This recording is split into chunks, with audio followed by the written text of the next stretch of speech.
CGTN, China Global Television Network. As African countries resume international flights, the tourism sector is set to be handed a major boost. As one of the top foreign exchange earners for destination countries in Africa, the COVID-19 pandemic has left the sector in tatters. According to the International Air Transport Association, IATA, demand for travel is forecast to fall by 58% in 2020, while passenger revenues will decline by over $6 billion as compared to the previous year. Billions of dollars are projected to be lost in the tourism sector this year. So how prepared are airlines, hotels, and the tourism industry to return to business? And how do we see the sectors overcoming some of the hurdles caused by the corona pandemic? I'm Beatrice Marshall. Welcome to Talk Africa.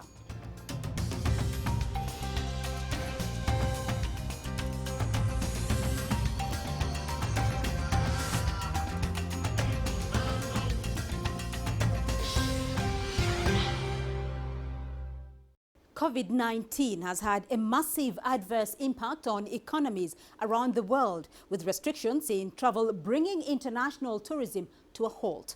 My colleague Tuli Shabalala brings us more on the impact COVID-19 has had on South Africa's tourism sector. Let's take a look. This is Cape Town, and on a normal sunny day, hundreds of tourists would be lining up to take the cableway to the top of Table Mountain. Crowds would fill the beaches of Camps Bay, and tour guides would be taking groups of people around the city. But since the outbreak of the coronavirus, tourist activities have completely stopped. For the past 5 months, South Africa has been under a strict lockdown to try curb the spread of the virus. And for those in the tourism industry, like Juma Mkwela, it's meant zero income. Since March, with the pandemic, it came when I would say lots of tourism business also, like with my business, we were not like ready or not so much aware.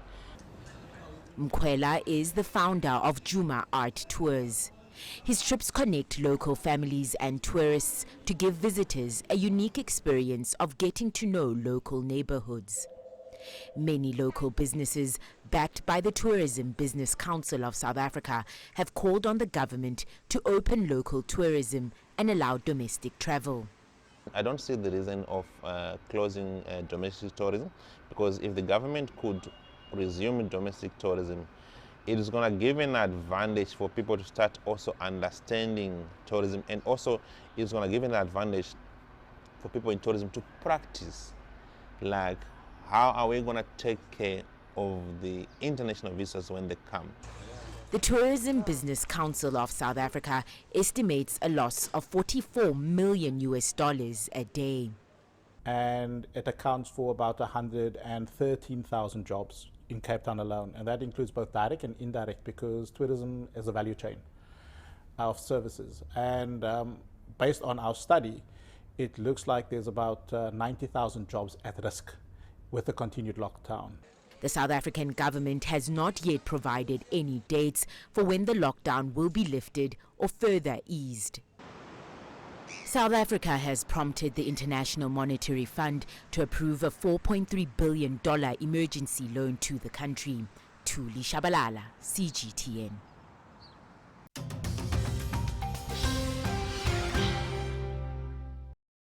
And joining me now to unpack the impact of COVID-19 on travel and tourism are from South Africa, Desmond Latham.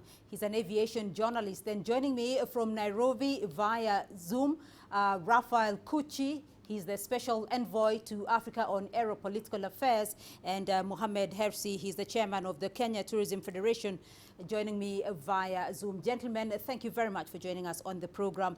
Raphael Kuchi, let's start off by you giving us an overall outlook in African destination countries, because tourism and travel is a critical sector of international economy. How bad has the pandemic been for African destination countries in terms of direct and indirect job losses, livelihoods, and revenues to governments? Considering the fact that at the peak of the impact on the industry, airlines in Africa were only operating at just 5% of their capacity as at compared to 2019 levels.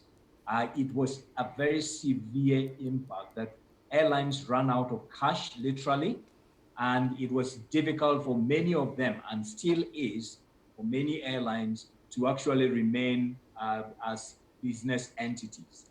Now, with what has happened to date, airlines have literally lost money that they need to actually sustain their businesses. To date, when you look at the impact on employment directly, about 3.1 million jobs in the aviation sector, or 51% of total direct employment in the aviation sector in Africa, is at risk. Related to this is the number of people that directly depend on these people who are working in the aviation sector. And if you extrapolate that by, say, 5 people per household, you're looking at about 123 million people that are impacted. Now, in terms of GDP contribution to the African economies, we're looking at 28 billion of GDP contribution.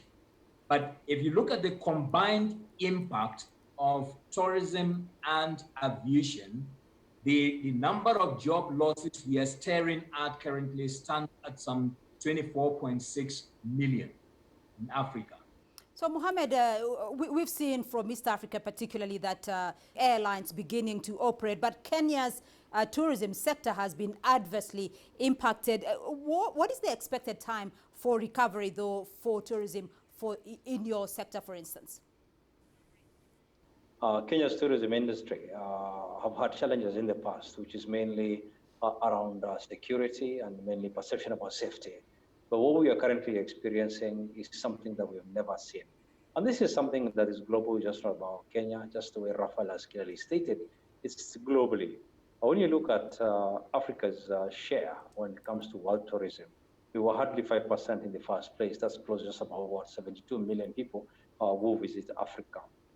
But even that, right now we are looking at since March, April, especially April, when everybody closed their skies, we went to ground zero, and which means that all the airports were closed, and nobody was able to travel into the country and outside the country. Even as we speak right now, we still have many parts of Africa that are closed, notably a place like South Africa, which is a key source market for us as well. So when we come to Kenya and we come to East Africa, we've been hit very hard. Yes, we appreciate and we are happy that we are now slowly but cautiously opening our skies. And that's the right thing to do, because without travel, you cannot bring people to the hotels. You have to travel. And Africa, the reality is that even intra-Africa travel is very difficult because the infrastructure when it comes to road network or rail network is virtually non-existent between different countries. Right. So the only option that we have is travel by air. And when air was closed, that was very, very difficult for us. But we are happy that it is opening. It is opening, Mohammed, though, but the question now is the expected time frame for a full recovery or a partial recovery for your tourism sector. What are you looking at? Beatrice, we are not looking at any recovery at the moment. Recovery is an awfully optimistic word to use. The thing is to cautiously come out and start coming out, to fly out. That's the beginning. Because when you look at it, the virus and the information about the virus keeps changing, including the World Health Organization are not able to give us, a direct answer. Today they will say this, tomorrow they will say something else. Then our source market, which is mainly the US, put it North America, which includes Canada, and then the good part of Europe have been severely affected, by the virus. And those are our source market. At the moment, as we speak, this is supposed to be the high season for the safari circuit, which means that people will be here, for the migration. August is peak period, and it's a time for us, to enjoy and to take care of all this market where you get good yield. But unfortunately, they're not there, both for Kenya, Tanzania, and everywhere, because the source market has been badly affected. So when it comes to recovery, simply put, an answer for you is that we are not looking at anything earlier than winter 2021, which means from October 2021. I want to get Desmond Latham's perspective of the Southern African region, because Southern African airlines are yet, particularly South Africa, is yet to open its borders. What is it looking like in South Africa and the Southern African region? Well, we had 521,000 cases of COVID, and we have 8,800 deaths. But that's a terrible figure. But what's happening is it's starting to level out in some of the provinces, the biggest province like where I am in Gauteng, which is the kind of economic heartland of South Africa. So the signs are that we're starting to look at some kind of leveling off. The problem is that government has not opened the skies, as you've said. There's a lot of internal travel taking place. I flew domestically to Cape Town 2 weeks ago, and the plane was full. It's a 737-800. It was, full of people, and on the way back also full. So, domestic travel is taking place. The 3 airlines that are servicing the requirements here, and one of them has just increased to a couple more of the coastal zones. So, as we've heard from Rafael and Mohammed, that domestic growth is starting to take place. But the big thing for me is regional. We're part of the SADC community here, and there's been no attempt really by SADC or the community to open up geo corridors to allow the travel of business between the parts of the region for a start. So while there are signs that there is some life in the aviation industry, the 2 biggest airliners, Comair, which is allied to British Airways, and South African Airways, are both under business rescue. So I want to draw on what you've just said, Desmond, that you traveled domestically within South Africa in the last couple of days. What does travel look like now? Because, when we talk about the physical distancing, we talk about the wearing of masks, and we talk about what the airline crew are going through. What does travel look like? Give us a practical example of what you went through. Well, it's dystopian. It's like the zombies have arrived. I mean, if you go to the airport, everything is shut down. You arrive at a different part of the airport and go through the parking lot. And the Department of Health here has been very proactive, and they kind of process you quite quickly. But when you wait at the security, for example, there are 2 or 3 other people in front of you. When I was waiting for the plane, there were about 150 people where there are normally thousands. So you can really tell. And all of course, the retailers at the airport are shut down, basically, except for a couple of the food entities inside and people selling bottled water inside the airport itself. In Cape Town, on the other hand, was even more scary to see. Nothing was operating there. All the people are kept outside, the taxi drivers and so on, outside the airport. And everything is shut down. So it's a totally abnormal situation when you're flying. On the plane itself, on the way down, the doctor in the aisle seat, I was in the window seat, had actually bought the seat between us to make sure it was empty for an extra about $70 for the flight, the one-way flight. So you can see airlines are offering that. On the way back, the whole plane was completely full, and I did not feel very happy, I must tell you, sitting next to people. And a youngster near me had almost a hazmat suit. He had 2 masks, he had gloves, he had like plastic over his body. You can see a lot of fear about traveling. Right, so that's the fear that we want to address now, because, Rafael, there's going to be a lot of fear and a lot of uncertainty from travelers on, what to expect. Rafael, what have we seen so far in terms of the measures that airlines are putting in place to assuage the fear that Desmond is talking about? Now, so a lot of effort has been made to actually ensure that for passengers going through the airport, that they meet the minimum that will assure other passengers that they are safe to travel by air. Now, the one thing that we have made sure is that there is a requirement for passengers before they travel to actually undertake a test, a COVID test, and come to the airport armed with a COVID negative test certificate as a first step. Now, at the airport also, there are measures, temperature checks, social distancing, sanitizing facility to ensure that people can continue to do what they ought to remain safe. On board the aircraft, we ensure that masks are worn and that the aircrafts are thoroughly cleaned regularly to ensure safety of the passengers and the crew. We also changed the way service is done in flight. So if you look at on-board service, now meals are pre-packed and delivered to the passengers rather than in the past where the cabin crew would actually go around the cabin several times just to serve passengers so that we can minimize the number of contacts. And the cabin crew ensure that the washrooms, the use of the washrooms are done in a sparing manner so that we don't have queues around the washrooms. Right. Mohammed, I want to get your view as well here because the guidelines from the airline industry seem extremely stringent. What about for the traveler when they arrive, at the airport of entry, when they arrive, in their tourist resorts? What kind of guidelines are you giving out? And you talked about some of the challenges that you may be facing in terms of trying to have a recovery. What kind of challenges do you foresee here? COVID certificate is one of the requirements, which is a challenge, but it is necessary at this stage until probably a cure or a vaccine is found. But for the time being, it means that we'll have to go through all the measures, like temperature checks to make sure that you are below the 7.5 degrees Celsius. That is a requirement, and then from then on you proceed. And very important that we do this as a destination because we need to give confidence to any would-be traveler from anywhere in the world that when they come to Kenya and they're coming to East Africa, that they should feel safe. Because the moment you do not feel safe, nobody will come to the destination, and recovery will be a very difficult thing.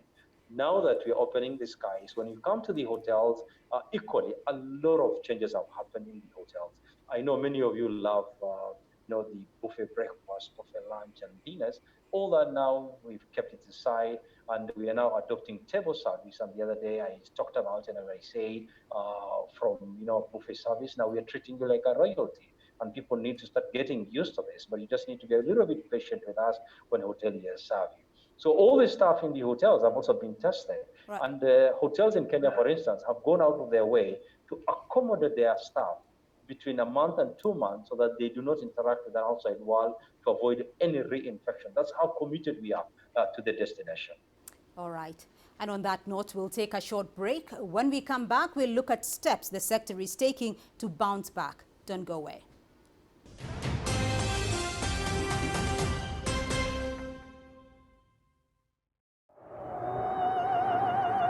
Life moves pretty fast. Ideas move at the speed of sound. Technology moves at the speed of light. If you don't filter out the noise, you might miss the details.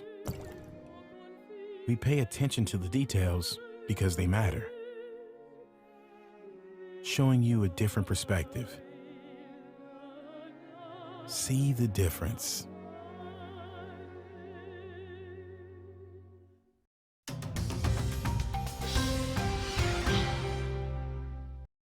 Welcome back to Talk Africa.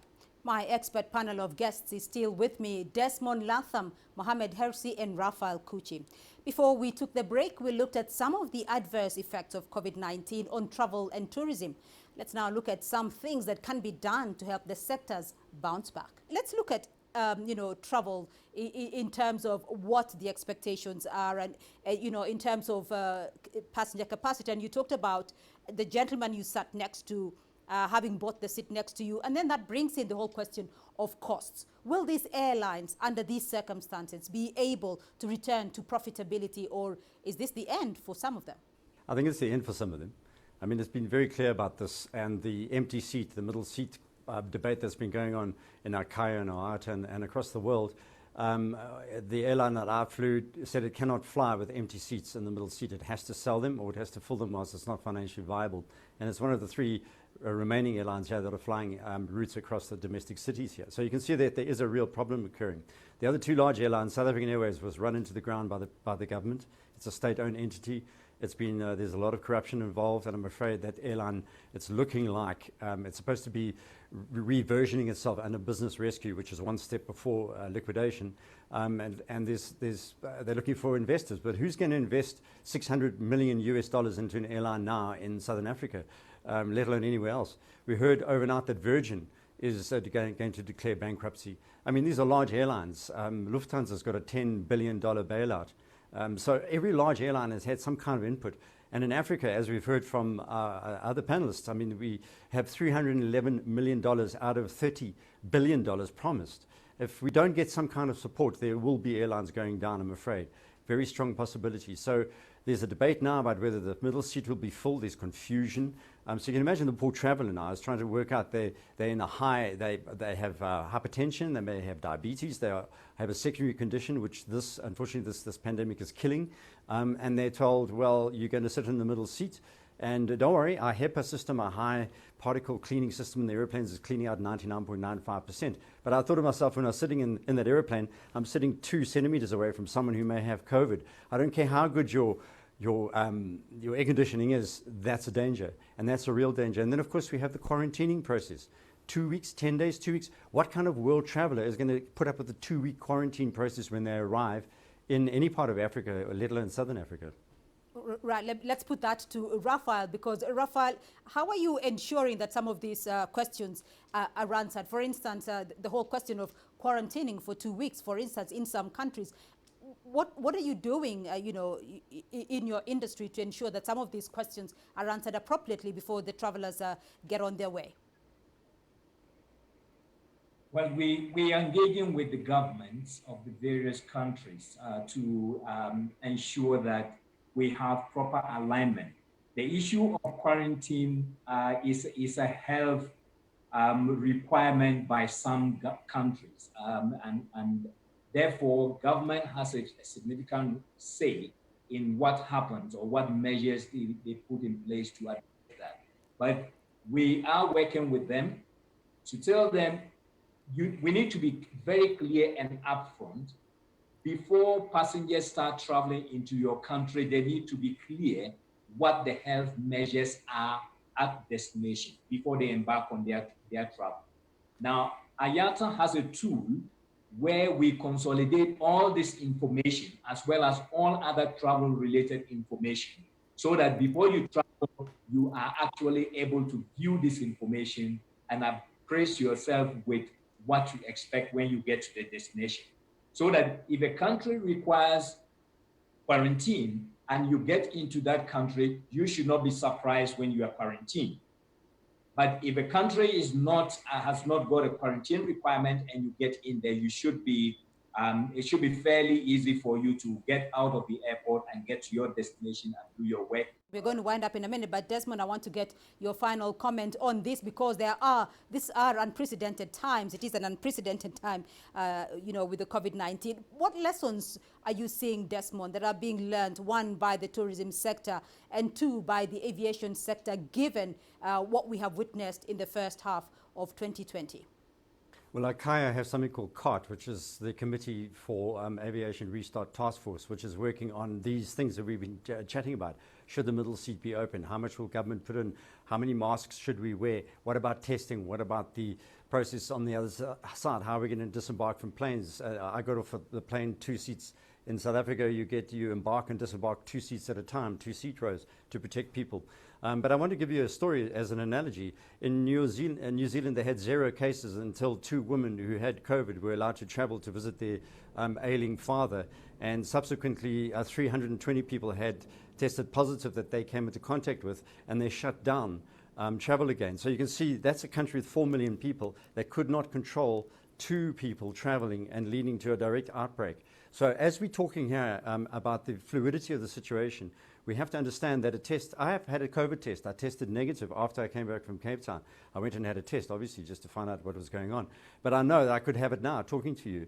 One test is the last hurdle. You've got to get over the next hurdle.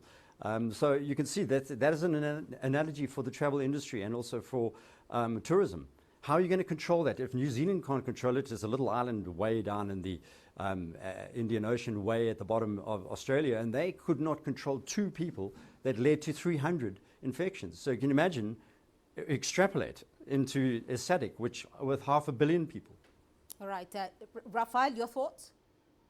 We would want to see African governments put their act together and work together to open up Africa once again. We are seeing that other regions, Europe has opened up, Asia has opened up, North America has opened up, but in Africa, we're still seeing a patchwork of a few countries opening up here and there. This is not good for the resumption of aviation. We want to see Africa, even if at a sub-regional level, agree amongst themselves to open up the sub-region to each other so that we can begin to travel. We need to open up the sector. The second thing is that as an industry, we want also government to take responsibility for the cost associated with handling patients or incidents of COVID at the airports and points of entry. We are seeing that in a few countries, currently about 2 in Benin and Nigeria, governments have started to introduce taxes or charges on passengers. Now, this is going to unnecessarily increase the cost of travel and discourage further people's ability to travel by air. And we don't want to see that happening. We want travel to be affordable. And that is why you would see that even though the number of passengers traveling is very low, airlines are not increasing fares. We know profits are going to come much, much later in the future, particularly for African airlines, and not any sooner than 2024 at the earliest, if they're going to break even. But we want governments to help the industry to really kick off and start off on the right note. Mohammed, you have the final word. Obviously, this is something very new and nobody ever thought about it because 2019 was a fantastic year. And we were looking forward to 2020. When you look even at 2020, when you say you've got vision 2020, that means you can see everything. Little did we know that there's nothing we are saying and there was COVID coming our way. Number one is diversification. Our over-reliance on European market and also North American market. We need to start looking at intra-travel Africa. That's very, very crucial. You may not have all the money to spend, but that small percentage of people who leave Africa to go to Europe and to go to other parts of the world, I think they need to discover Africa. And how do we do that? I think it's upon African governments to make it easy for Africans to visit one another. Currently, when you look at it, it's very easy for somebody from outside the continent to get a visa to some of these countries, as opposed to our own, getting a visa, across. So that's very, very crucial. We need to address that. And then the open skies policy. I mean, for heaven's sake, if you don't even have an airline or your airline is struggling, why on earth are you still closing your skies? Open it, and it's high time that the single, air that has been agreed on has to be implemented. And African Union should drive that to make sure that all the countries have ratified it and we're able to fly from one place to the another. I mean, in 2020, we still have Africans who are flying to Paris, or you're flying to Istanbul, you're flying to outside the continent to come back to a fellow African country. I think that is totally unacceptable. Then the other one is the cost of doing business. This is not the time to introduce new taxes. And aviation, people may think it is glamorous, it's a great thing, but profitability for airlines is almost non-existent. Even in good times, as Africans, we struggle to keep our our airlines flying. What about now with COVID? So our appeal is countries should start looking at airlines as enablers to the economy, and not an end to the south where they say you must make profit. Because without those airlines bringing in the visitors, there will be no one visiting that country in the first place. And I think we still have some hope, and we're looking forward, to navigate these uncharted waters, and hopefully we are able to recoup something, for the remaining part of 2020. Uncharted waters indeed, gentlemen. Very insightful discussion, but that's all we have time for this week. But thank you to my guests for their insights. From South Africa, Desmond Latham, an aviation journalist in Nairobi. Joining me via Zoom, Raphael Kuchi. He's a special envoy to Africa on aero-political affairs. And also joining me via Zoom, Mohammed Hersi, joining me from Nairobi, is the chairman of the Kenya Tourism Federation. Gentlemen, thank you very much. Remember, we'd love to hear your feedback through our social media handles on Facebook and on Twitter. And you can also catch the show on our YouTube playlist to keep the conversation going, and tune in again next week for more Talk Africa. From me, Beatrice Marshall, and the team in Nairobi, stay safe and goodbye.